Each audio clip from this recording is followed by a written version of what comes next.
Hello friends, welcome back 3R classes.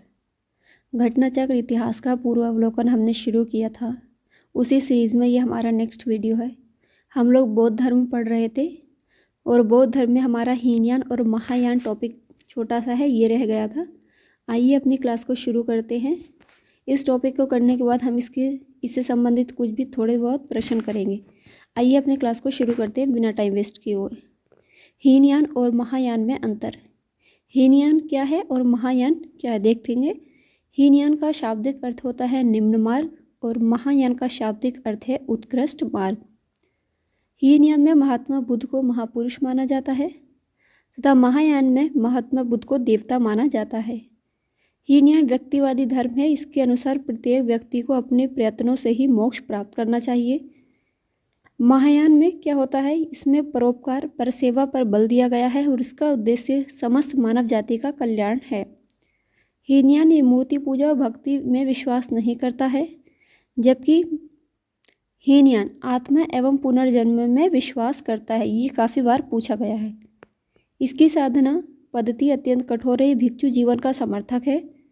Mahayana इसके सिद्धांत सरल और सर्वसाधारण के लिए सुलभ हैं। इसमें भिक्षु के साथ साथ सामान्य उपासकों को भी महत्व दिया गया है। हीनयान इसका आदर्श अरहत पद को प्राप्त करना है, जबकि महायान इसका आदर्श जो है बोधिसत्व है। इसके प्रमुख संप्रदाय हैं व्यवहारिक और स्वतांत्रिक, जबकि महायान के संप्रदाय हैं शून्यवाद यानी माध्यमिक और विज्ञानवाद यानी योगाचार। बौद्ध धर्म का टॉपिक आज हमारा कंप्लीट होता है और इससे संबंधित अब हम कुछ प्रश्न करेंगे। उन प्रश्नों को देखते हैं। गौतम बुद्ध का जन्म कब हुआ था? गौतम बुद्ध का जन्म कब हुआ था? 563 ईसा पूर्व में। गौतम बुद्ध का जन्म कपिलवस्तु के निकट लुम्बिनी में 563 ईसा पूर्व में हुआ था। इनके पिता शुद्धोधन शाक्य गण के प्रधान थे तथा माता माया देवी कोलिय गणराज्य यानी कोलिय वंश की कन्या थीं। 29 वर्ष की अवस्था में उन्होंने गृह त्याग दिया, जिसे बौद्ध ग्रंथों में महाभिनिषी कर्मण की संज्ञा दी गई। घर त्यागने की घटना महाभिनिषी कर्मण कही जाती है, जबकि इनको जब पहला ज्ञान की प्राप्ति हुई थी उसको महाभिनिषी कर्मण नहीं, उसको क्या कहते हैं, धर्मचक्र परिवर्तन कहते हैं। बुद्ध के जीवन की किस घटना को महाभिनिषी कर्मण के रूप में जाना जाता है? उनका गृह त्याग। गौतम बुद्ध की माँ किस वंश से संबंधित थी? जो गौतम बुद्ध की माँ किस वंश की कन्या थी? अभी हमने पढ़ा कोलिय वंश की कन्या थी। गौतम बुद्ध का जन्म कहाँ पर हुआ था? लुम्बिनी में। निम्न में से कौन सा बुद्ध का दूसरा नाम है? बुद्ध का दूसरा नाम तथागत बताया था, शाक्य मुनि, और इनका बचपन का नाम क्या था? सिद्धार्थ था। गौतम बुद्ध के बचपन का नाम सिद्धार्थ था। इन्हें शाक्य मुनि तथा तथागत आदि नामों से भी जाना जाता है। आदि गुरु शंकराचार्य को प्रच्छन्न बोध या छिपा हुआ बुद्ध मार्गी कहा जाता था। अतः पार्थ, प्रच्छन्न, मिहिर, गुड़ाकेश भगवान बुद्ध के अन्य नाम नहीं हैं। इस प्रकार हमारा उत्तर जो है वो ई ठीक होगा। छत्तीसगढ़ लोक सेवा आयोग ने अपने प्रारंभिक और संशोधित दोनों ही उत्तर पत्रकों में इसका आंसर बी माना था। निम्नलिखित में से किस राजवंश के अभिलेख ने इस परंपरा का समर्थन होता है? किस राजवंश के अभिलेख से इस परंपरा का समर्थन होता है कि लुम्बिनी शाक्य मुनि बुद्ध का जन्म है? मौर्य वंशीय शासक अशोक के रुम्मनदेही अभिलेख से सूचना मिलती है कि शाक्य मुनि बुद्ध का जन्म लुम्बिनी में हुआ था। इस अभिलेख के अनुसार अशोक राज्याभिषेक के 20 वर्ष बाद यहाँ आया था, ये भी पूछा गया है, और उसने इस स्थान की पूजा की थी जहाँ शाक्य मुनि बुद्ध का जन्म था। साथ ही इस अभिलेख में लुम्बिनी के बुद्ध का जन्म स्थल होने के कारण इसे कर छूट प्रदान करने की घोषणा का भी उल्लेख मिलता है। तो रुम्मनदेही अभिलेख किसका है? ये एक क्वेश्चन हमें यहाँ से मिल जाता है, अशोक का। निम्नलिखित में से कौन सा एक अशोक का अभिलेख इस परंपरा की पुष्टि करता है कि गौतम बुद्ध का जन्म लुम्बिनी में हुआ था? रुम्मनदेही स्तंभ लेख। निम्नलिखित में से किस राजा के एक अभिलेख से सूचना मिलती है कि शाक्य मुनि बुद्ध का जन्म लुम्बिनी में हुआ था?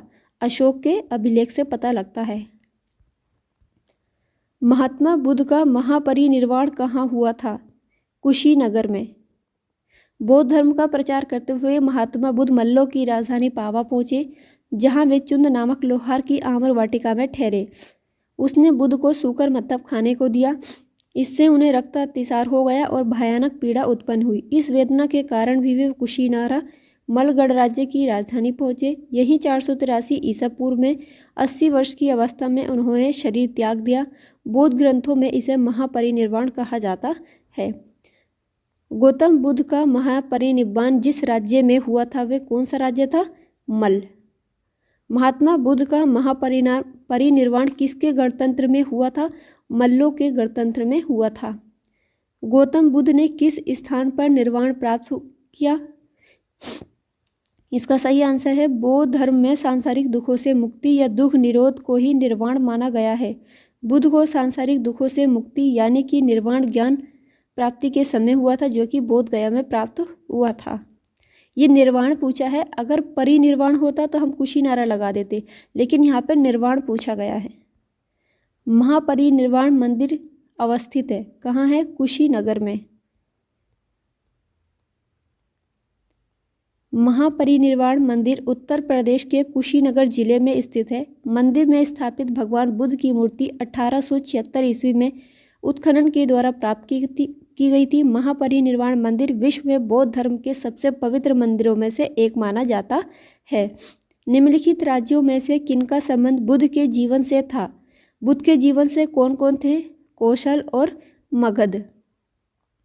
इस प्रकार हमारा सही आंसर हो जाएगा ऑप्शन नंबर सी। दिए गए विकल्पों में जो महाजनपद है उसमें कौशल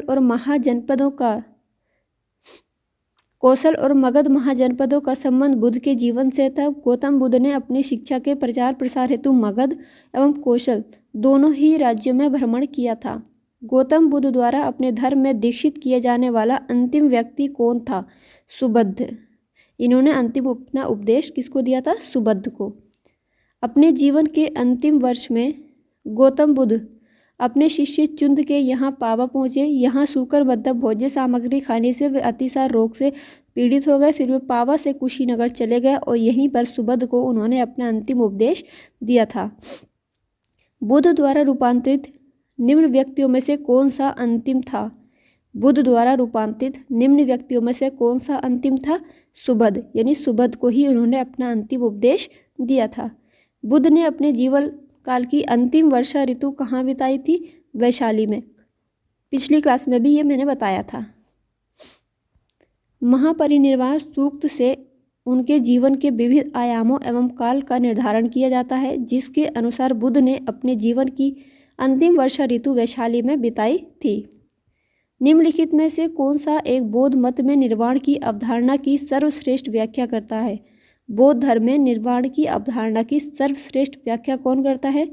तृष्णा रूपी अग्नि का शमन। तृष्णा रूपी अग्नि का शमन।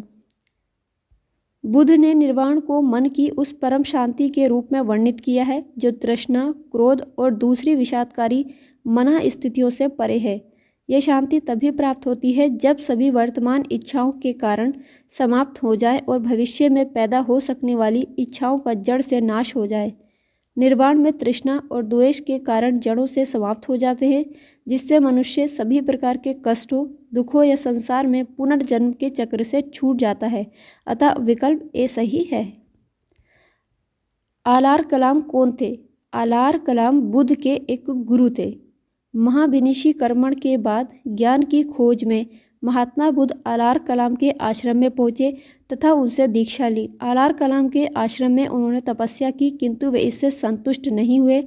आलार कलाम सांख्य दर्शन के आचार्य थे तथा अपनी साधना शक्ति के लिए विख्यात थे। महात्मा बुद्ध ने अपना पहला धर्म चक्र परिवर्तन किस स्थान पर किया था? धर्म चक्र परिवर्तन मतलब उनको ज्ञान की प्राप्ति कहाँ हुई थी, यानी उन्होंने अपने उपदेश सबसे पहले कहाँ दिए थे? सारनाथ में उपदेश दिए थे। बोध गया में उनको ज्ञान की प्राप्ति हुई थी। जन्म उनका लुम्बिनी में हुआ था और उन्होंने जीवन की अंतिम वर्षा कहाँ पर बिताई थी? वैशाली में। ज्ञान प्राप्ति के पश्चात गौतम बुद्ध ने अपने मत का प्रचार प्रारंभ किया। उरुवेला से वे सबसे पहले ऋषिपत्तन, वर्तमान में सारनाथ, वाराणसी के निकट पहुँचे। यहाँ उन्होंने 5 ब्राह्मण सन्यासियों को पहला उपदेश दिया। इस प्रथम उपदेश को धर्म चक्र परिवर्तन कहा जाता है। पहले उपदेश की घटना क्या कहलाती है? धर्म चक्र परिवर्तन। इन सारे टर्म्स को याद रखना है। महापरिनिर्वाण, महाभिनिशीकरण, धर्मचक्र परिवर्तन, ये बार बार पूछे जाते हैं। सबसे पहला उपदेश सारनाथ में दिया था और सबसे ज़्यादा उपदेश कहाँ पर दिए थे? श्रावस्ती में।